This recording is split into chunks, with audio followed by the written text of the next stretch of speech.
am so excited to see you guys. Everybody, these are two blasts from my past. And now they're back in my present, which is wonderful. So John Haralson and Giorgio Hiatt, who were my students back around when Longing to Know was coming to be. Giorgio was in Covenant Epistemology 2000, and John was in my first iteration of History of Philosophy, and both of you distinguished yourselves memorably in some way or other. And so I have invited these two to join me to talk about Longing to Know, the book, as it turns 20. It's having its 20th anniversary this year, which means we're all old. But I would love for you guys to share your story. Before that, let me just say both of you are pastors and have been for all these years. And if you would just say a little bit about that, and also the distinct nature of your connection over these 2 decades, and then share a little bit of your story of your involvement with Longing to Know. So Giorgio, because I haven't seen you forever and ever, why don't you start, and then John, you take a turn. Okay, well, as you said, I've been a pastor in the Carolinas, first in Charlotte for the first 10 or so years, and then now in Winston-Salem, North Carolina for the second 10 or so years that since I've left seminary, and just thankful to be with you in this space. And John and I actually have been hanging out for 25 something, close to 25 years now. We have what they now call cohorts, what we call the Schlupfwinkel Bruderschaft. And so there are 12 of us who have some connection to Covenant Seminary. Most of us have taken a class by you. All of us have read your book.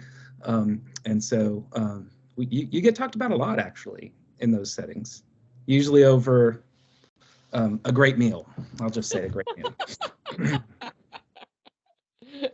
And I know there's always photos of unusual snow touch football or other games. We're just trying to realize you can catch a Frisbee. You can lay out for a Frisbee and catch it in ways that you don't.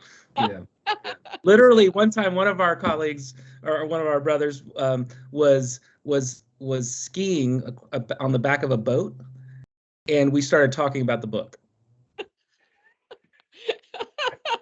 So, yes, it's widely applicable. It is widely applicable. Absolutely. Go ahead. We're a group of Esther Meek fanboys. Yes. Without question.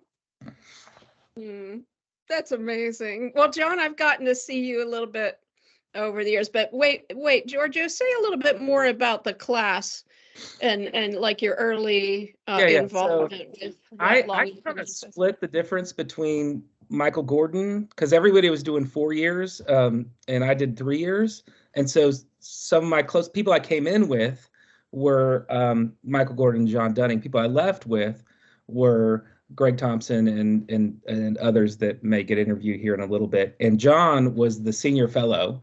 He was just a year ahead of those guys. So he took your previous class. So I was bridging my last year, which was most of my friends' third year, which was a lot of half my friends' fourth year. And those are the people I like to argue with most, and they were taking your class, so I'm in. That's how it started. Well, so I remember and still have over there what I have all these years referred to as the epistemology shawl. Mm-hmm. Because I recall you wearing it. Yeah, I tend to do things with flair, whether or not they're good or not is a problem sometimes, but I tend to do things with flair. And everybody would show up and you would be like, I was doing the dishes and you had the shawl on you, and then I was thinking about Kant, and you were like, You're doing the dishes thinking about Kant. I'm doing the dishes to make sure I can think about Kant, but you were doing it at the same time. So that shawl is super important. I wasn't sure if I was going to bring it up, but since you did, heck yeah. Yeah. Well, no, it's still there. It's It's there very because good. you wore it, Giorgio.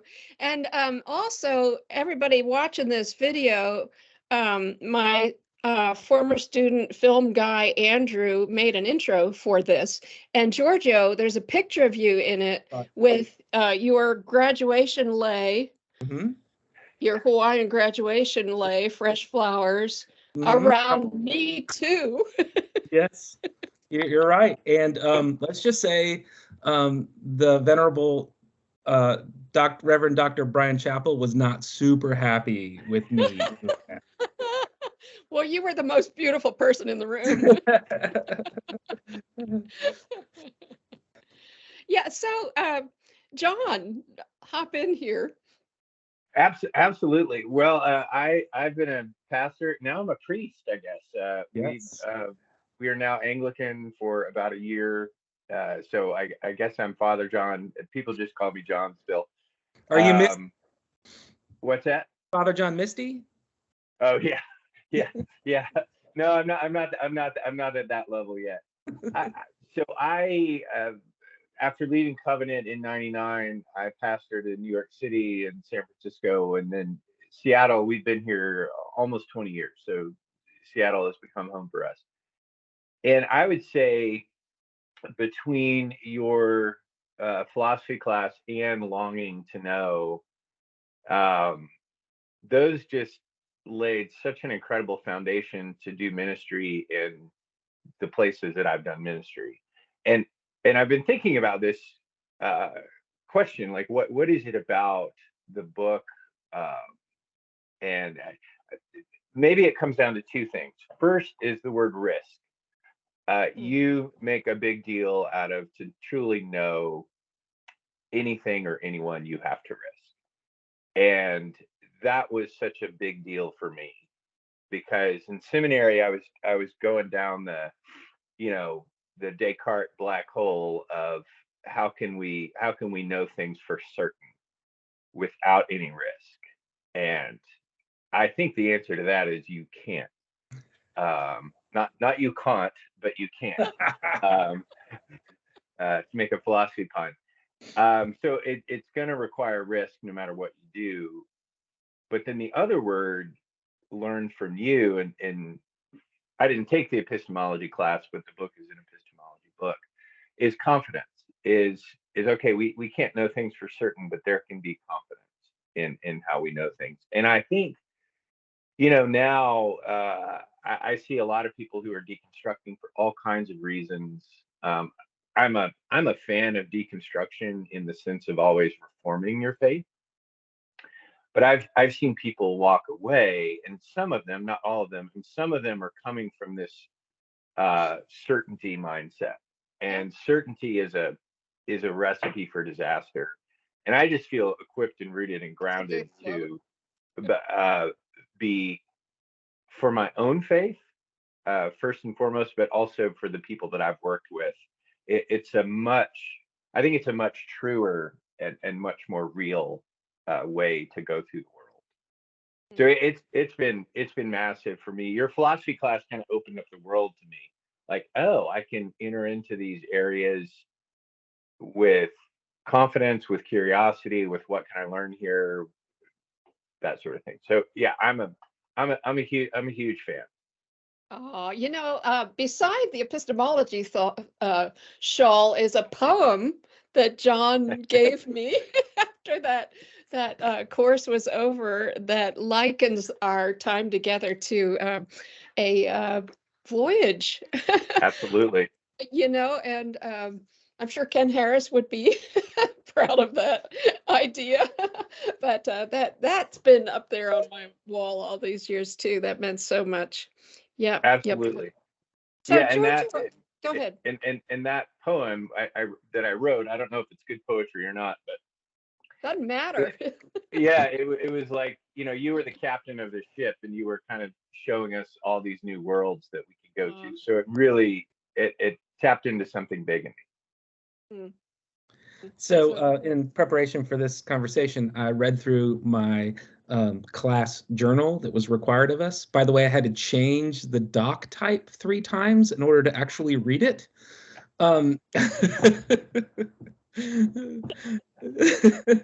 That's pregnant with meaning. Let me tell you. Yes, I finally got it to do on the text version, and then I copied the text version. Anyway, I was reading through it, and I was taking that class when Amanda's mom got diagnosed with cancer. And there was just a tumult of what we can know and not know. And we had, like any kind of Christian community in our family, all sorts of ideas about what we could know and not know about that. John walked through this with me too then and afterward, but in subsequent years. But it became the place where I could work out these things. And so I wrote 4 things that are somewhat what 2 of them are I said when I was in my journal, and it says from certainty to confidence, which was John already did. And this was really important, from individual to community, because what is necessary in coming in contact with reality is to have others around you to speak into those things. And I wrote from arrogance to humility. And I think I would say now, because I've watched Ted Lasso and I'm also a fanboy of Ted Lasso, from arrogance to curiosity. And then one thing that subsequent in my life has been so important is, I think you caught it, something with your body, but embodied knowledge. And that's my word now. I know I changed it, but it's the experiential realities that are so important. And even in my own life with my like therapy and all that other stuff, and my practices spiritually are tied to an embodied physical knowledge that redefines Descartes and redefines all those things. And I don't just use it for myself. My ministry it confuses the crap out of people sometimes, but it is born of this reality that and in a reformed world where and in a culture that if you can't put it in 122 or 240, it's so countercultural in the most beautiful way. When I got to my elders 10 years ago, I said, okay, so we all believe in the Westminster Confession of Faith. We're all got all this other stuff. Here are the 5 books that you don't know I know and I'm working out of. And Longing to Know was one of them. Oh, so neat, Giorgio. That's neat. Well, you didn't utter the word subsidiary. Yes, I did. Listen, I confuse my people enough. But if you're going to water ski, yes, you need it. You know it, your body first. Yes. Okay, guys, what does it look like 20 years out? Like this book, does it have a future or a present? What would you say about its viability after 2 decades?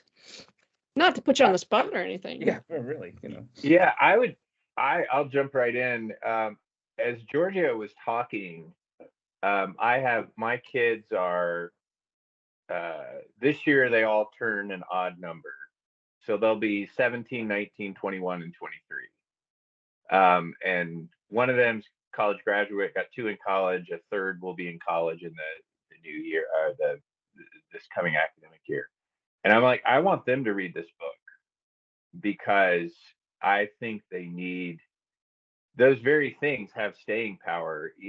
Giorgio's 4 points, like, yeah, we need to go from certainty to confidence, because the political climate is one that's built on certainty, and it's kind of this all or nothing gladiator match, which nobody wants, or some people want it. I don't want it. I for one don't want it. But they need to be equipped to, how do I navigate faithfully and thoughtfully in the world? And I definitely hope it has a future. It seems very timely right now, and it was released 20 years ago. So I would say absolutely yes, and absolutely I hope it has a future. So Yeah, I think you struck that prophetic role 20 years early. Not early, but you prepped us to minister in a context like prophets do, and like you have the idea of this kind of humility and curiosity, but you do not let off of reality. This is the embodied part, and so you held those back then. I was worried about postmodernism with you. But then when you started to get too certain, I'd be like, well, what about language? We do, is the Royal Academy of Spanish real Spanish or not real Spanish? You know? Oh, I seem to recall that. Yeah, and then you brought those dumb shells and you said this is like a true, like a more beautiful shell. We had a 30-minute argument about the dumb shells. And I was worried that you were being way too certain about certain things. And I'm like, what I was doing was fighting back and forth between the tension of hitting forms of reality and staying curious and humble. And one of the things you said that is the most radical thing in this day, it was radical then, but it's even more radical now, is never agree to disagree. Keep at it with one another. You said that, and I was like, you're a crazy, that's a cop-out. You're right. You are right. And so because of your absolute trust that reality wins, like reality will have its day.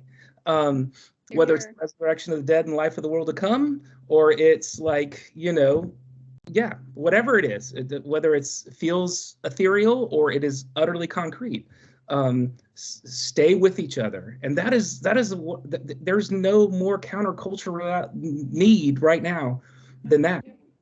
They call it, because Nietzsche's kicking everybody's butt right now. So, so that's like quotable. So we got to try another way, and I think that is never to agree to disagree. I look at by people like, and they look at me like I'm crazy. I'm like, yeah, but you got to read the book, or you got to talk to Esther. Like, she has more behind it than I'm saying in a tweet. That's very cool. Thank you. That's very encouraging. And thank you so much for sharing. I love you. Always will. But your involvement in the story means so much. Parting shots? Gosh, I've said a lot already. I would just, like what Giorgio said, but really just honoring God's work in you as a prophet and as a teacher.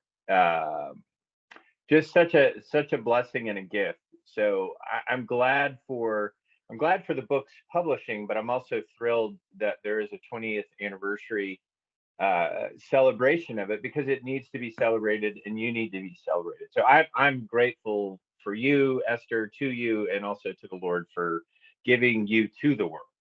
So that's my parting shot. Amen. So in that vein, my parting shot is my last entry to my epistemology class journal, which I was 3 entries short of, so I probably got a B on it.